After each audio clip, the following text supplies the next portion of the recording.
Great to be back with you guys. Please, one more time for Adam Ray. Adam Ray. Coming out here. Everybody's feeling nice tonight? Yeah? You know what? I think that tonight's a good night to talk about love. Yeah, you would not expect that. You'd be like, wait a second, Dane. I didn't think that we would start there. I thought it'd be more salacious, something maybe kind of like dirty and a little ooh. No, tonight we're going to talk about love, because there's no greater feeling in the world. When you are in love, it is like fucking rocket fuel. You can do anything, right? When you really are in love, you can do anything, and the person that you're with believes in you wholeheartedly. It doesn't matter. You can be like, babe, you know what? This is crazy. I woke up this morning. I think I'm going to build a mine in the backyard. And I'm going to mine for ore. And the person you're with is like, yay! I'm going to make sandwiches, my little ore miner. Ultimate belief when you're in love. But here's the problem. Some of you think that you're in love and you're not in love. You're not in love. Sometimes you're in a relationship and you start to realize, you know what? I don't know if it's really there. What can I do, Dane Cook? What are some of the things that I can do to test my love when I'm at home? I mean, give you a couple things that you can do really quickly to see if you're really, truly in a loving relationship. Do this one tomorrow night. Sit by yourself on the couch. Okay, sit alone. Watch television by yourself. If the person that you are in love with walks into the room, walks in front of the TV, and you watch them walk through like this,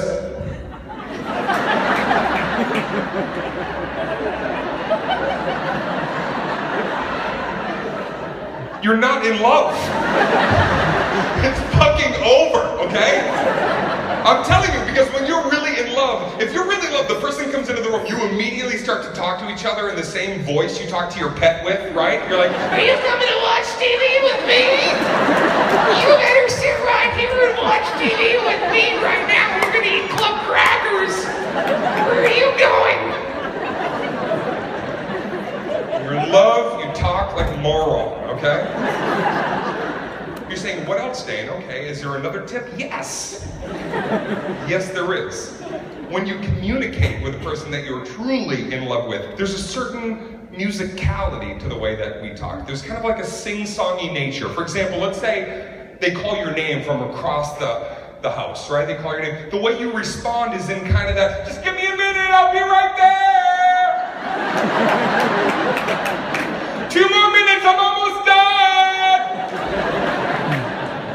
That's love. It's not love if they call your name and you respond like this. What?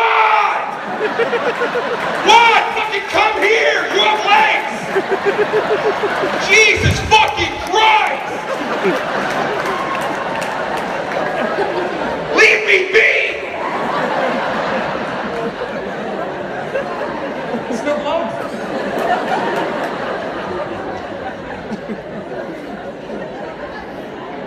It's not love.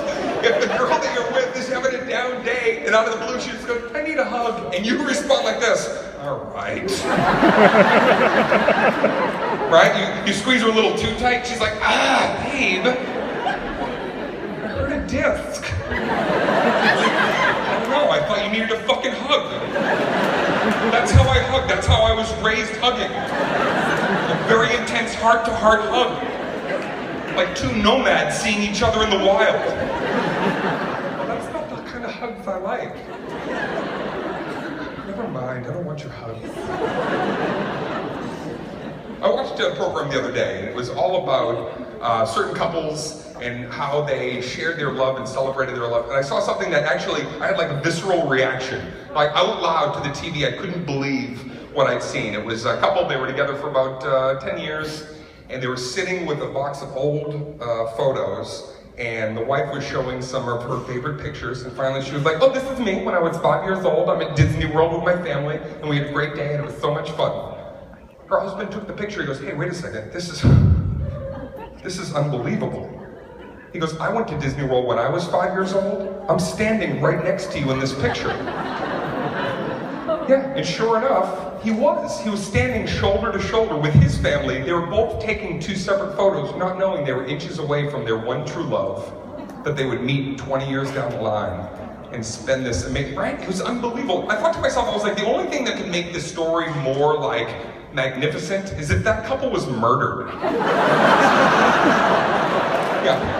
If they were murdered and the guy that killed them was also in the picture when he was 5 years old. That's the whole. He's on a ride in the background just staring down.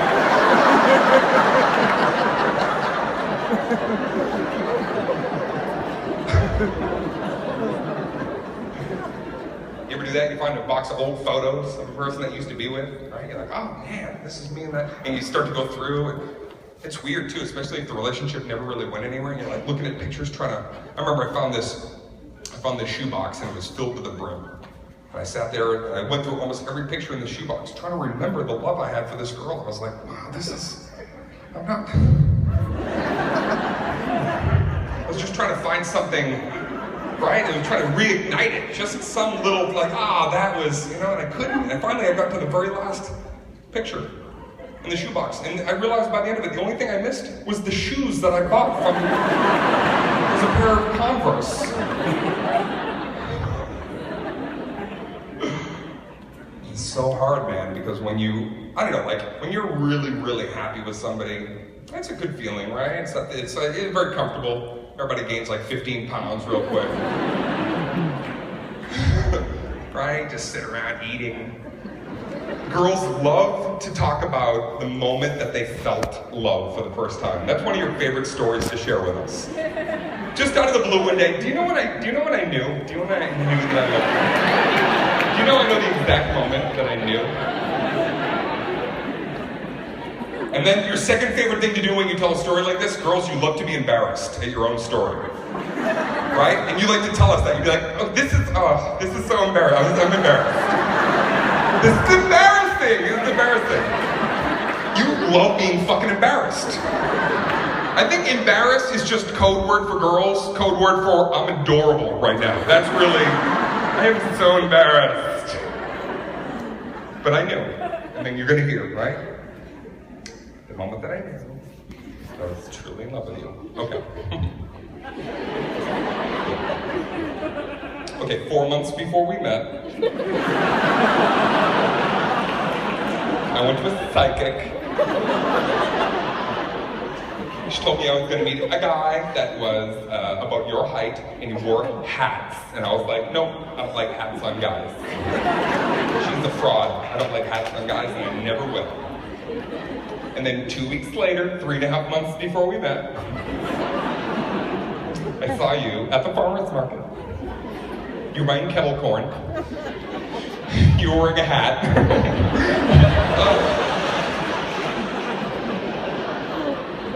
And two things occurred to me right away. Number one, I knew that I was deeply in love with you. And number two, I could feel the shadow of your child growing inside of me. No, don't freak out, not a real baby, just a shadow child. It's metaphorical, it's different.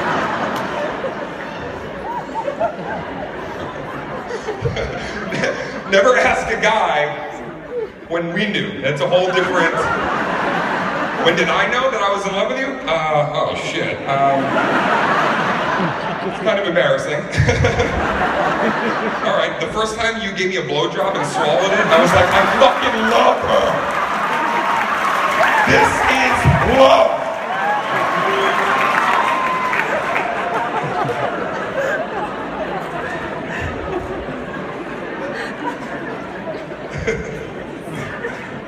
I don't know if I believe in marriage. I'm kind of thinking, why are people still doing that? What a wretched waste of time and money. Oh, it's just a farce. It's just a fucking farce. It's like a fad that just stuck around too long. I don't know, we just need to put the kibosh on this thing.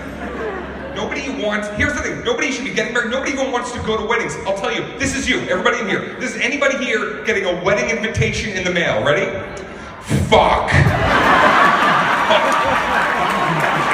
Oh, it's right on July 3rd too, they fucking assholes. Where is it? It's in Yosemite. We gotta go to Yosemite for their fucking wedding. Oh my outdoor wedding, July 3rd. That's not gonna be too fucking boiling, scorching hot. Hold on, what's this say? Please wear wool suits to commemorate Michael's father, the first wool suit manufacturer in the country. That's gonna be great. Please rent sword and sheath as we will have a Game of Thrones style toast. What the fuck is a sheath?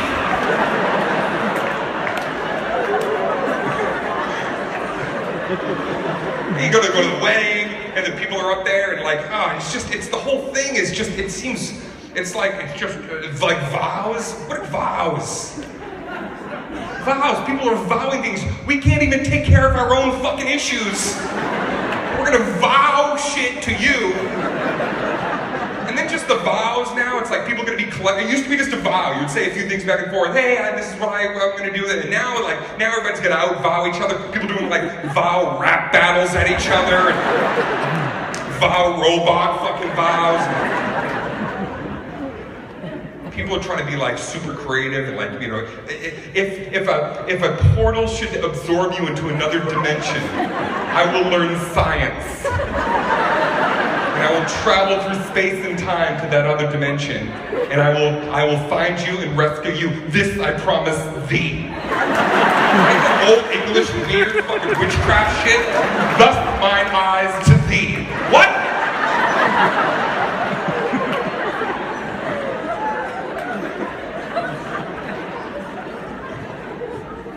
Everybody gets divorced anyway. This is the thing. When you get the wedding invitation, everybody gets divorced.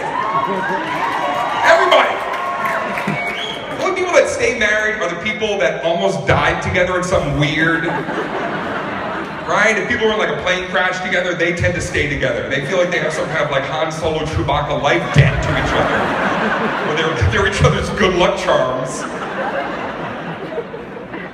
This is what every wedding invitation, there should be like a little box down in the corner, right? You can fill in a number, and when they finally get divorced, that number will be indicative of how many days you thought that it would last. And whoever was the closest without going over wins all the fucking gifts that were given to the bride. And if you get divorced within 2 years of me spending the money to go, we should be able to line up and kick you in the fucking ass. I had a buddy of mine, he actually got married in Maui, and instead of us all having to go down there, I mean, it would have been a great trip, but you know, people having to spend the money and you know, all the time, they just put it on the internet. They had it live streamed, and we watched our friend get married on a beautiful beach. It was in glorious HD. That's how they always try to sell it on you, right? It's not just HD, it's glorious HD. And we all watched it. I sat in my underwear watching one of my best friends. I batted around a little bit, just a couple times, just to like, I can't believe I'm doing this during my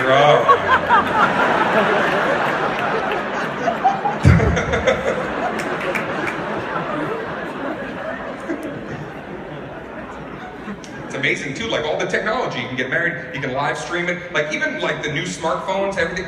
I read something the other day that was saying these phones are so advanced now that they're basically going to become full-fledged medical devices. They were talking about how the cameras are so powerful that in a few years, that camera processor will be like a low-level X-ray device. You fall, smash your arm, you can take a picture, send it to your doctor, and you can see if you have a fracture. You don't even need to go in, he'll tell you what's up. You can have it, I'm not even kidding, they said you're gonna have sensors on your earbuds, it's gonna be constantly sending information. Your doctor can text you, you need to eat a fucking sandwich right now. I'm ready to go. Right now. I'm not even kidding, that's amazing though about the camera. I've been about 5 years, you'd be able to get a group of people together. Guys, group pic for Instagram. Here we go, ready? Everybody get together. Big smile, ready? 1, 2, 3. Hey John, you know you have throat cancer, right? Should we not tag you in this? Do you want to see this? I'll just download the chemo app. We'll just do this right now before we listen.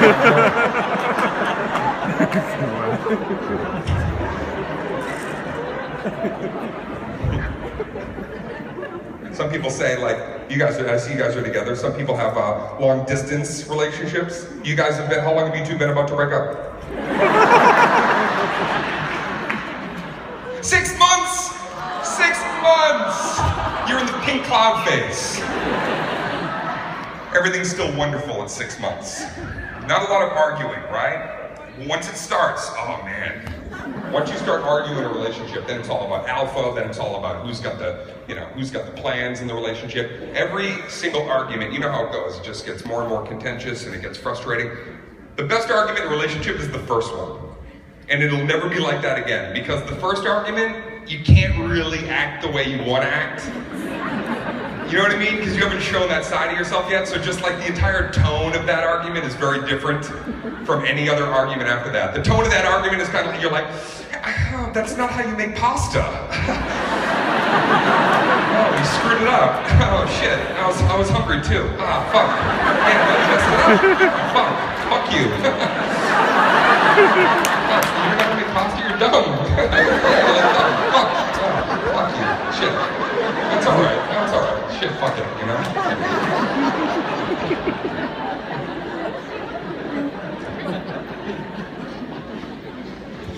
6 months, still say little positive affirmations as you're going to sleep together. Right? You're just about to fall asleep, and then even though she's like buried in the pillow, she'll just be like, I believe in you.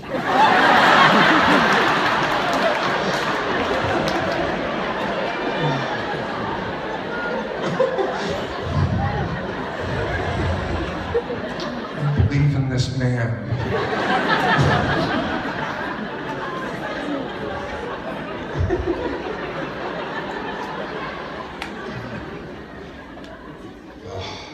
I didn't think about having kids. I'm a little scared. I don't know. I want to have kids, but I'm kind of nervous that I'm going to get like I don't know, I just don't want an idiot, you know? You know what I mean? There's like, here's the kid that I don't want. You know, every couple of years, there's that kid somewhere in the country who like gets wedged between two boulders. Right? They're just like jammed down there, and all the news crews are filming this kid. He's just, they're gonna pour like Crisco on him and like.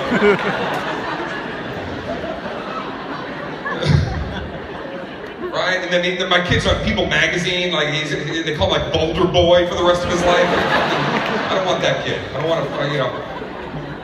Because I'm too honest too. They're gonna interview me and be like, what do you think what happened? What do I think? I think he's a fucking idiot for dancing around on rocks with crevasses.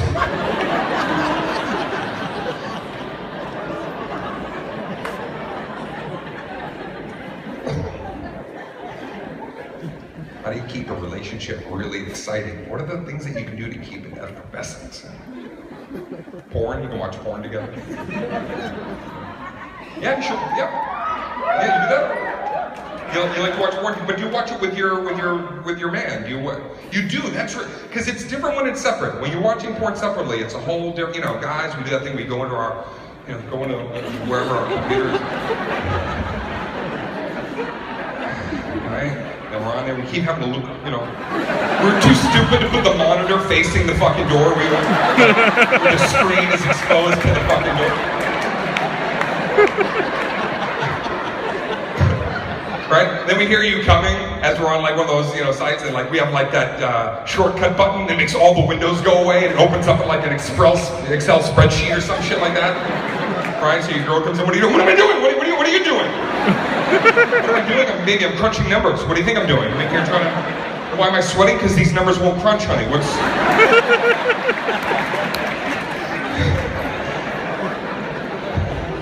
Listen, if you're gonna come back, as you're coming, can you like knock on the walls as you're, just bang on the hall, bang on the door, maybe stomp your feet. Give me like a 10-minute warning. I think that some couples, I've talked to couples that have like long distance relationships. I think that's pretty tricky, long distance relationship. That's not easy to maintain, right? Some girls like to get excited about Skyping. No, we keep it exciting, we Skype. It's like we're right there with each other. We just put it both on Skype and we watch TV together, we Skype. Sometimes we have sexy time on the Skype. Here's the thing that you don't realize why we really love to Skype with you, okay? Here's the reason. Because, you know, when the window is open, right, you have us in the little window on your computer, and then we see you in the little window on our computer. But what you don't realize, ladies, we have 8 porno windows open around you, all on mute, with the most evil... It's like the Brady Bunch of porn and you're Alice.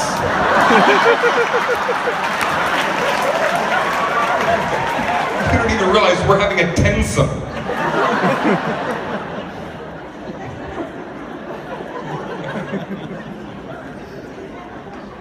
You guys ever like to watch a little porn together? You ever do that from time to time? Have you done that? Every Tuesday? Because Monday night's Dateline. Which is amazing. You watched Dateline recently? It's just couples murdering the fuck out of each other. That's all it is now. They've just dedicated every single episode of that show to, you know, every single week it starts off and that announcer comes on and that voice, just to get you into it, right? Just immediately, whatever the gruesome tale is, right? They were just married 3 hours before. And then some wild title that they give it, Tonight I Do Want to Kill You. Here's Lester Holt.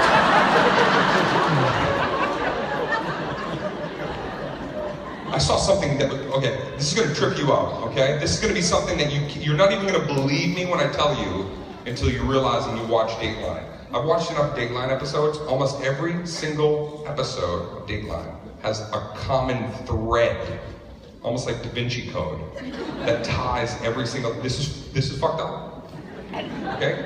And it might save some lives. Okay, here it is right here. Every single couple that has some kind of murder situation in that show is always neighbors with another couple named Scott and Cindy.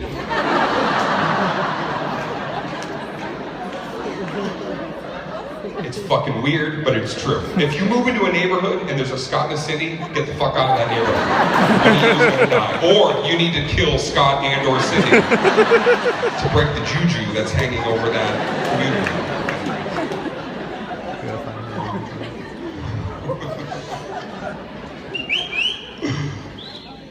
Watch porn together? I think you should. Because when you watch porn together, it's I don't know, it's still coupledom. It's like going to a regular movie together, right? You sit down, you go to the site, you get very excited together, right? You're like, all right, baby, what should we do? I don't know, what should we do? I don't know, you want to pick one? I'll pick. You want to pick?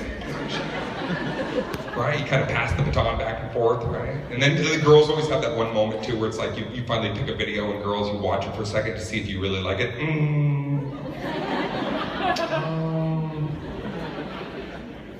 I don't like that lamp. That looks like the lamp in my grandma's house. I can't watch this one day. I'm gonna think of my Nana the whole time. Here's the thing, you go to the categories. Has anybody gone to the categories recently? Because they've added a lot of shit. Categories used to be very limited. If you went to categories 6, 7, 8 years ago, it was like Asian, anal, threesome, Latina. That's about all you had. You open up the categories now, it's like the fucking menu at Cheesecake Factory. It's huge. It's too much. There's categories in there too that I don't even really understand.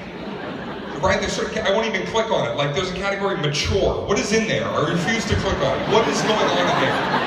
What is more mature in there than what is happening out here?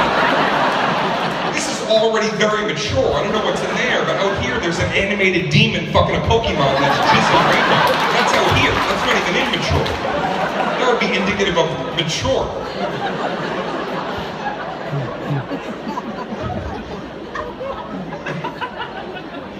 Don't you hate when you open up a site too? You open it up and then it's like the little window, you get windows like weird ads too, like a close-up of a woman's eye with lightning in it trying to sell you police scanners. Weird shit. Then there's that moaning coming from nowhere. Oh. Where are you? Oh. That brings out a little window so I don't know where that is coming from. Oh. You're hiding on my browser here, some of you sucker. Where are you? Oh. Okay, the volume is down, so it shouldn't be making any. Oh. Okay, the computer's off. I don't know what's going on. Oh. Is somebody fucking in my house and throwing their voice at my computer? What is this? Oh. Am I doing it? I think I'm doing it. Oh. I'm doing it. I've been doing it. I'm doing it. It's me. I'm doing it.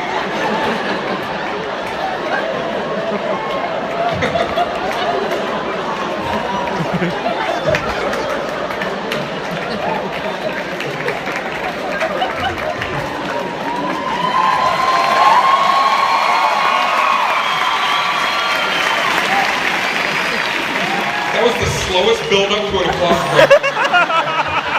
It was kind of like, yeah, we like you, Dane. I just sat on it for a minute. I'm like, I'm gonna wait this one out. I think it's gonna go full applause.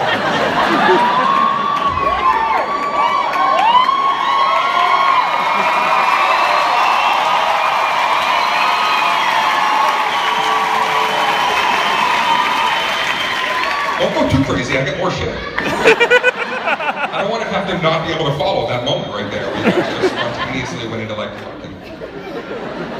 I want to talk about whether this category gangbang. You ever see gangbang? If you're saying gang, I'm not familiar with gangbang. Quick, I'll tell you what gangbang is. Quick synopsis. Here it is right here. Normally in gangbang, there's a woman, she's laying on a futon.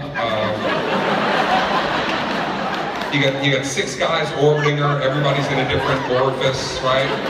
There's always that one guy too many who doesn't have a place to go, he's just kind of hanging out in the background, like, he's just watching over everybody. He's like the runt of the litter back there. If anybody needs a break, I make cornbread.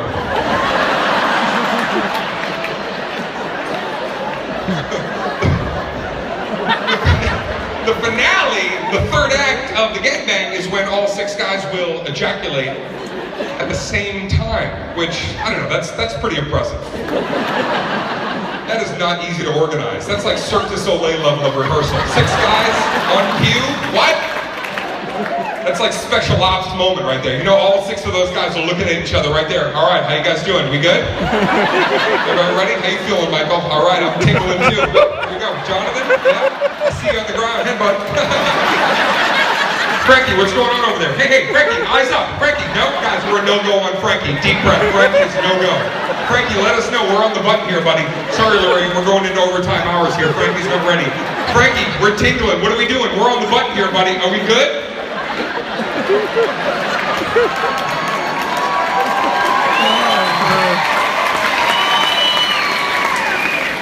What's the locker room like after that scene? You fucked up out there, Frankie! And you're gonna jeopardize the mission!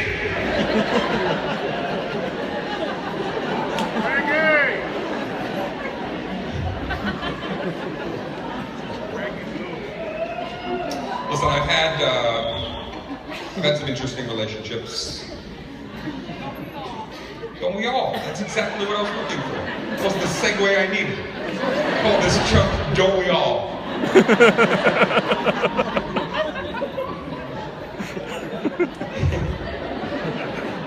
I've had some very strange relationships. Have you ever had a relationship where you find yourself in the middle of something where you're just like, wow, I could really be arrested for this?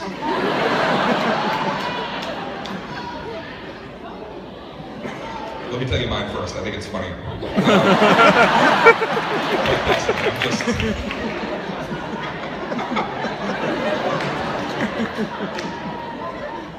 I had a very strange thing happen to me. This is probably one of the most bizarre moments of my entire life. This is really, honestly, so outlandish that about halfway through this story, you're gonna say to me, Dane, stop. This can't be real. This can't be happening. I'm telling you right now. So, a few years back, I came off a tour. I was home one night. I was watching. I love crime shows. It's still my favorite shows on TV. I love anything to do with crime scene investigations.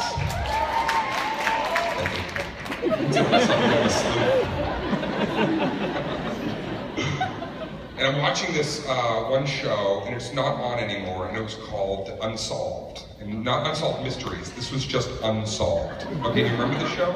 The whole thing about Unsolved, which was really interesting and made it unique from other shows, is that you would be watching the story unfold, and then it would just fucking end. Because it was unsolved. Yeah, so like the host would just come out right when it got exciting and be like, well, that's all we got. Anyway, have a good night. Credits roll, and you're just sitting there going, what happened? This is unbelievable. Again, okay, so I'm watching Unsolved one night. You need to know a little bit of the story that I was watching, and then you need to really honestly put yourself in my shoes, live vicariously through me for a moment. So I'm laying there and I'm watching. Here's the story. It's about a girl, and she goes missing in New Hampshire. They find her car on the side of a snowy road. Got some footprints around the car. They don't know what the hell happened to this girl. They don't know if she wandered off into the woods. Maybe she went in to urinate. Maybe she got discombobulated. She got lost in the woods. Who knows? I don't know. Maybe like a big rig guy came by and picked her up. Nobody knows. It's fucking unsolved. It's so annoying. So I'm watching it and I'm really, really getting into it, right? It's like a gripping tale of this girl. I'm completely just on the cusp and I'm just sitting there like, wow, this is crazy. I wonder what happened to this girl. Now, this is where it's going to get a little wild. They cut to the girl's best friend, the last person to see her alive. And when they got to her, she's crying. She's already crying, talking about her friend. And because she's already crying, I'm there too, you know? Like, I immediately empathize. I'm like, oh, she's crying, and I'm feeling it. And then she says this. She says, we just came from the Dane Cook concert.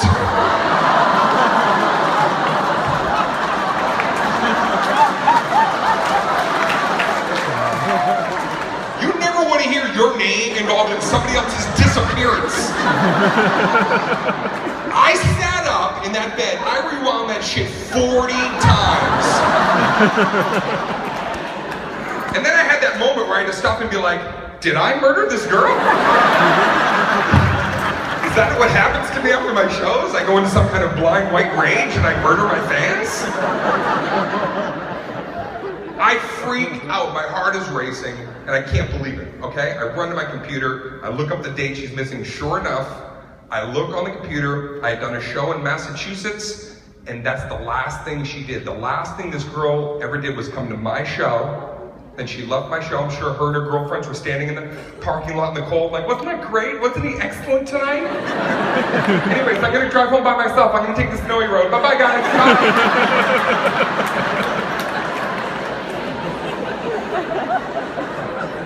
The last thing this girl did was come to my show.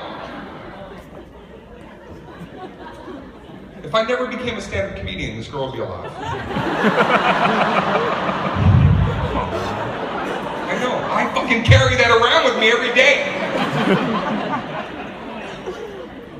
So immediately I felt like this kind of connection to this girl, this like real almost simpatico with this girl. I love words.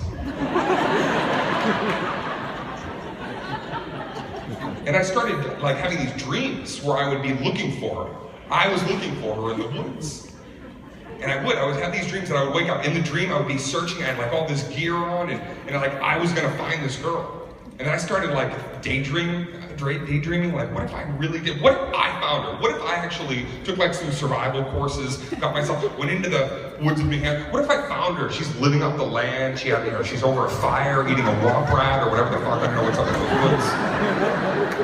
Right? And what if I started thinking like, what if I found this girl? Just imagine that moment too where she finally, sees that she's saved and just how she would feel to look and see a human coming and then it's me, so she's like, oh my God, ah! Doubly excited.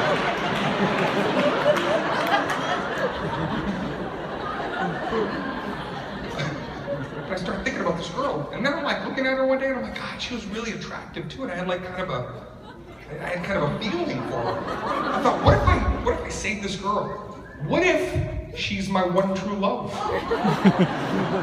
I'm ruminating about this. What if she is my one true love? What if I was meant to be with this girl, have a family, have a couple of kids, name them, Grizzly and Woodsy or whatever? I'll think about that quite a bit. All right. Now, here's where the story gets fucked up. I know, you think, Dane, this is already, no. That was all preamble. Because this is where it's gonna get crazy.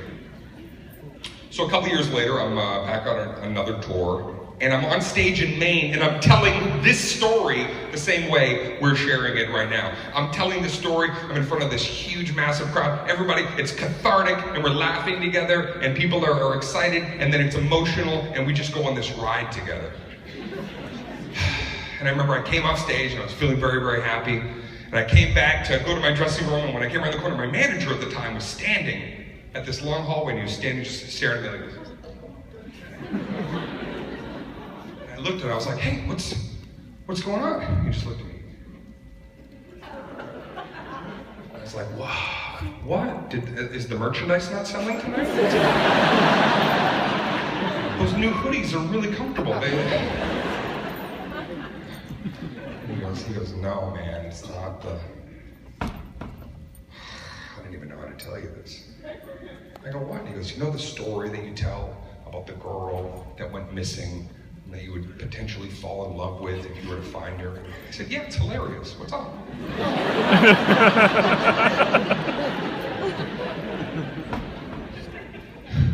He says, that girl who went missing, her sister came to the show tonight. She came to the show because she wanted to celebrate her sister's favorite comedian, and she thought it would be good for her to come, and she didn't know sitting there that you were going to talk about her sister and finding her and marrying her and being with her sister. She ran out of there crying. And I was like, oh shit. But the merch is okay. The hoodies are moving merch. I said, I can't even believe this. I feel horrible. And he goes, yeah. Here's the weird thing too. She's waiting right around that corner. She's in that row. She wants to talk to you right now.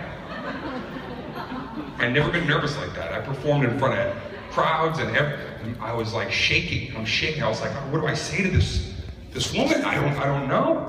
What do I say to this woman? I don't know. And he's like, well, you need to go in and talk to her right now because honestly, she's distraught. And you guys, I'm telling you something. I started walking towards the room. This is one of the most unbelievable moments of my life already. And I go to put my hand on the handle and then I bring my hand back and I stopped. And then I thought to myself, what if I fall in love with her?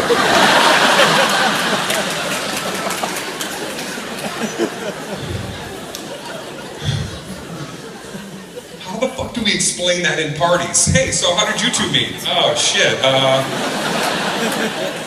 don't know, do you want to start? Do you want to tell the first half and I'll pick it up where your sister's missing and then...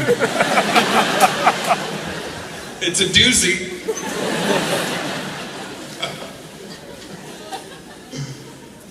Incredibly strange happenstance. I've had a bunch of stuff like that. I've had crazy things happen over the years.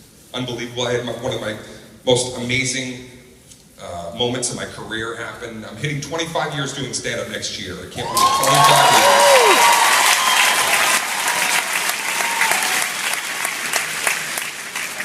I remember, what's that, girl? You love me? Are you on Tinder? Nope.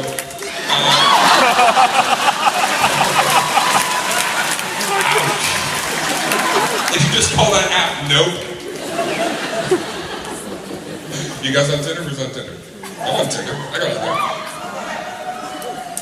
All right, here. If you're not on Tinder, okay, here's the. If you're saying I don't really understand the technology. Here's what Tinder is. You go on there. It's a site where it'll match people up, and then you can meet up and you can talk politics.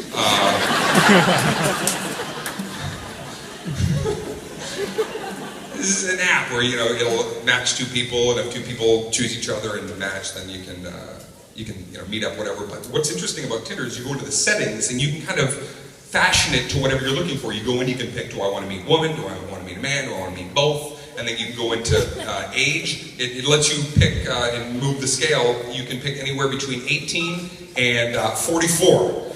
Yeah, that's where Tinder cut it off. They basically, Tinder was like, if you're 45, you're fucking dead to the world. Nobody wants a 45-year-old anything. And then you can actually go to the distance and you can change the distance because it knows your GPS, and so you can find people within 30 miles, you can find people within 16 miles, whatever. So I got on the app. I was like, I want to see what this is about. So I went in, chose women, and then I went to age, and I put it from 18 to 19.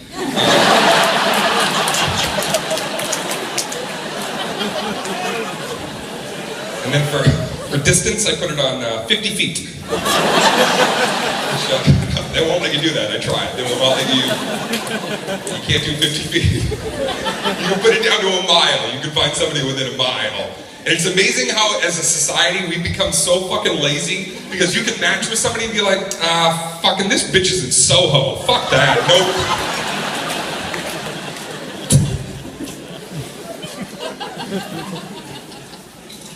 And then in Uber, right now, all Uber is basically a pimp delivery service for Tinder hookups.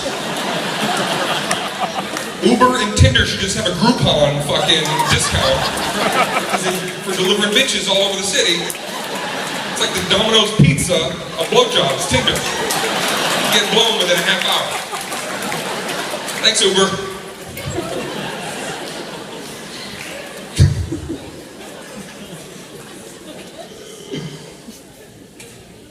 I think my favorite, hey, have you guys, let me talk to you guys again. Have you guys ever done, sexually, have you ever done any role playing in 6 months? Have you ever done that? No? Okay, well, this is what, because role playing that's the best. All right, that might be my favorite category too, and it's my favorite thing to participate in. If you're saying, Dane, I don't know, role playing, I'm not really sure. Typically, it goes like this. Normally the woman, the girl will dress up as, like a princess, right? Yeah. Then the guy will dress as a guy that wants to fuck a princess. Basically what I'm wearing right now. I am in ready to fuck a princess garb.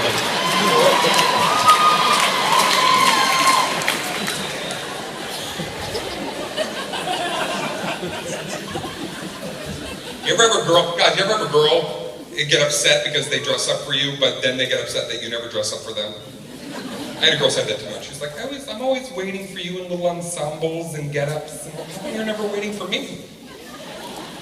I really thought about it. You know what? I think I have a pretty good excuse as to why we don't do it. Because there's something really beautiful and erotic about a girl sitting alone. You can sit alone and wait for your guy, dressed up. It's still, I don't know, there's something just still sexy. You could be sitting there as like a slutty, waitress or whatever you are.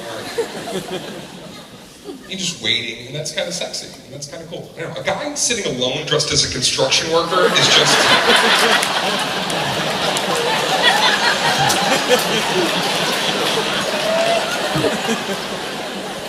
That's just pathetic and weird. Plus, girls always have like a line ready. You have like dialogue, you have something to say when we open up the door, right? You're dressed as like a slutty, waitress. You'd be like, dinner served. So you just know what to say. And we never know what to say. What are we going to say? We try. We're dressed as a construction worker. You come in, we're like, man, you got to move your car. You're blocking the trucks. Your car? Yeah, you got to move that right now. You're blocking the trucks, please. Yeah, right now. Thank you. Yeah, right now. Thanks.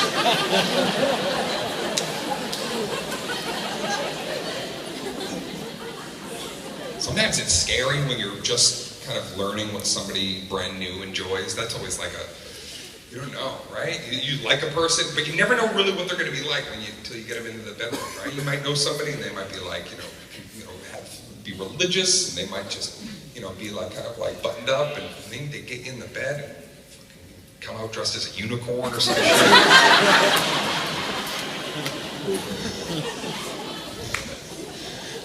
I was with a girl one time and she goes, I was like, what are we gonna do? She goes, I like it rough. And I was like, I like it rough too. I like it rough. How rough can we get? And she was like, this is when this is like a red flag. Anytime a girl talks through their teeth, that's always, I like it fucking rough. That's the real deal right there. And then I took it a step further and I was like, well, I can't give it to you rough unless I know how rough you really like it. And then she goes, I'll never forget that she goes, kill me. Whoa.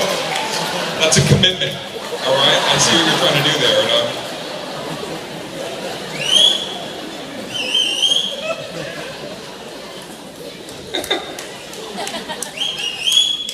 Isn't it funny how, like, after you have you might have a really bad breakup, like a really shitty breakup, and there's that amount of time that goes by that you don't see each other, and then, like, it's kind of weird too, because the more time that passes after a bad breakup, it's almost like you build more of a case against the person, right? At first, you might have been like, oh yeah, she's lazy, she's ungrateful.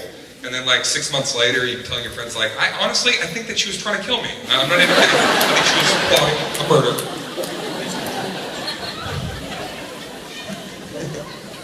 You ever have that moment where you run into your ex somewhere and, like, you actually have to, communicate with each other after a certain amount of time that's passed? Usually, it's usually at a wedding. It's like somebody else's mutual wedding, and you end up in, like, a little circle of people.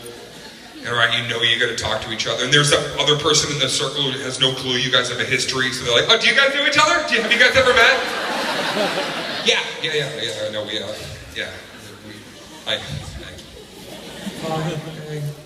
and then everybody peels off, and it's just the two of you. It's a kind of awkward moment for a little bit, and you're going to have the talk right there, the closure talk, whatever it is. Right? A couple of moments where you both kind of just sway, right?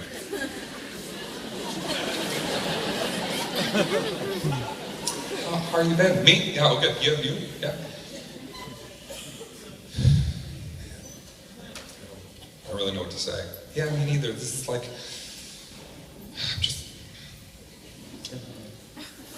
it's nice to see you, but it's not.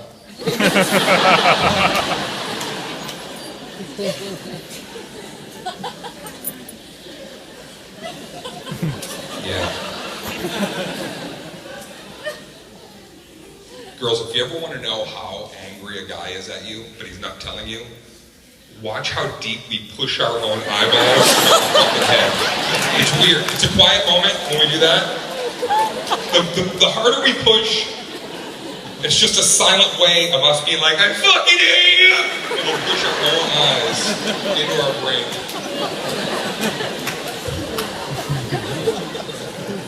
Hey, you're late.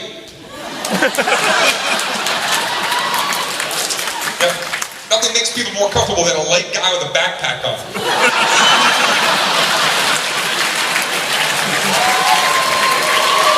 Who doesn't really know where the fuck he's going as well. Come on, you meandering fuck. Sit. You're making me nervous up here.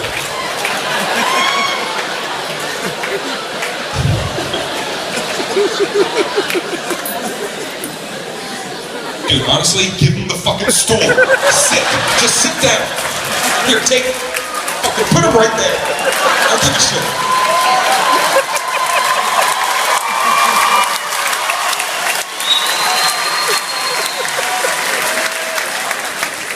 You missed all the good stuff.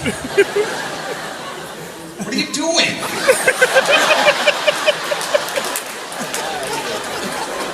There's seats right here. Come on, sit over here. Come on. Where were you, Sparrow? Grabbing a slice? Yeah, no, just, who cares? Sit, dude, please. Hey, we'll do it. That fucking Ebola thing's got me nervous.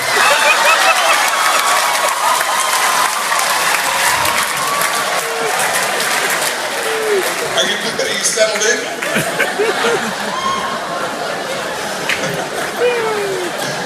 Never like a black dude late. They just fucking saunter. I am very late. Over here? Alright. That's a pretty full backpack. What do you got in there? Water? You got like one of those tubes that you can pull out? Did you see any of the show? Why black people say hilarious? It's hilarious right here. I'm glad you're here nonetheless. The whole point is, and we're going to find the positive, and you're here. You're here now, and you're amongst friends, and we're going to have a good time. I got to leave in about 30 seconds, but still, hey. Let me just catch him up real quick. Okay, so we talked about love. You came by yourself? Who gave you the ticket late? Oh, this dude fucked up?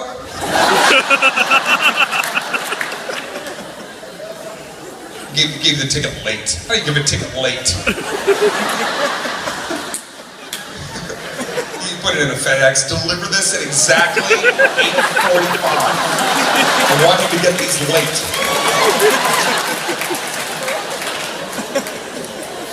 You always got that backpack with him? You have no idea? I thought this was your guy. You just fucking vouched for him.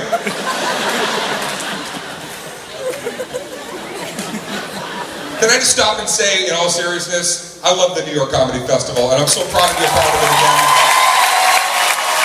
There's no greater comedy city in the world than New York City, and the best comedy fans. I know.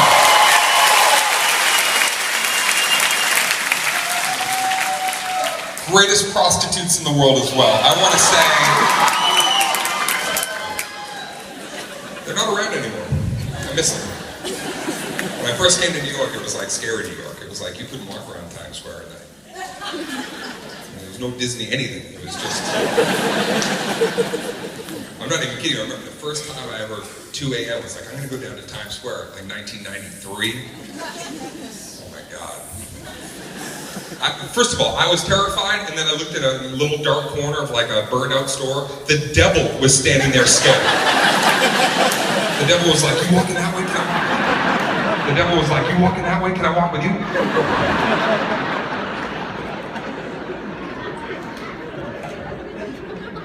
And it's a perfect way to, this is my favorite memory and story of how I basically, my entire career changed coming to New York City. If I didn't come to New York City, I would have never probably found you guys. I never would have made it because honestly,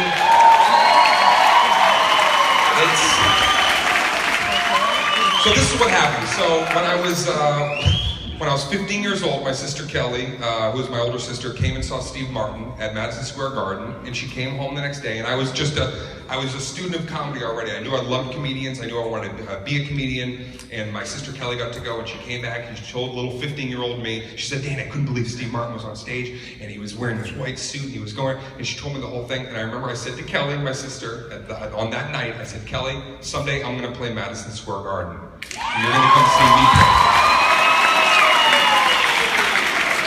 And she goes, no. And I was like, that's gonna be my goal. So for years I thought about that. And then finally when I was old enough, I started comedy in Boston. And then I had an opportunity in Boston, Massachusetts. That's where I grew up. Yeah. Boston, that's where I grew up. Yeah. You telling me how to say the name of my own city? Where I'm from, we call it Boston. Yeah.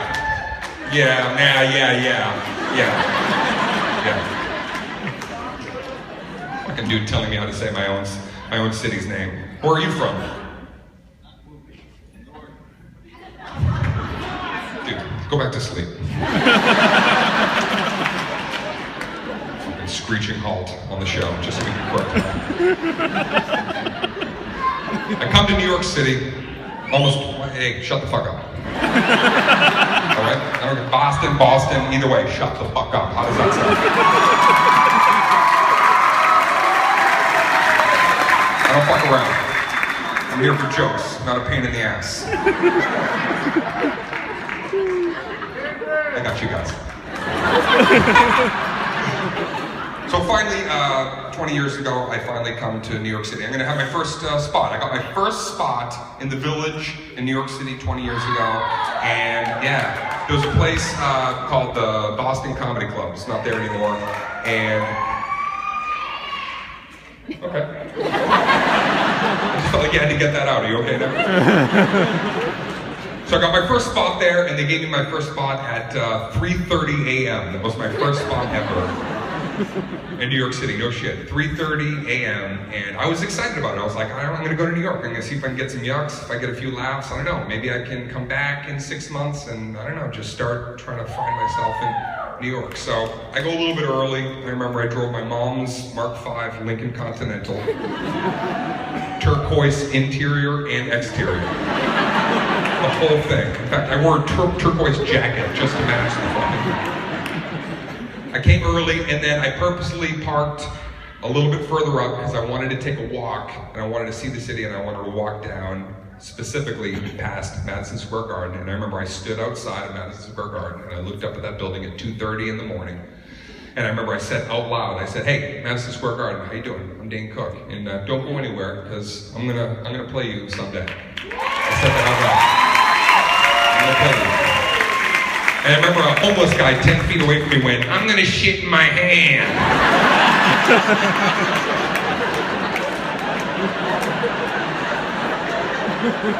Well, we all have dreams. And yours is coming a little bit sooner. I'm about 18 years away from that. Now I go down to the village, and here's the thing, nobody wants to come see a comedy show at 3:30 in the a.m., so what they're doing is they're barking at people to come in off the street. "Come on, hey, come on, free comedy show. Come on inside, grab a drink, free comedy show, free comedy." And they're pulling people one at a time in off the street. So when I finally hit the stage, maybe like 35 people, and I remember my first moment standing on a stage in New York City, and I got out there, and I looked down, and sitting right where this gentleman is sitting, there was a 400-pound Samoan dude. I mean, I'd never seen anything like it. The guy was just absolutely massive. And he had a grocery bag on each knee. And he had an arm around each bag, and he was just staring up.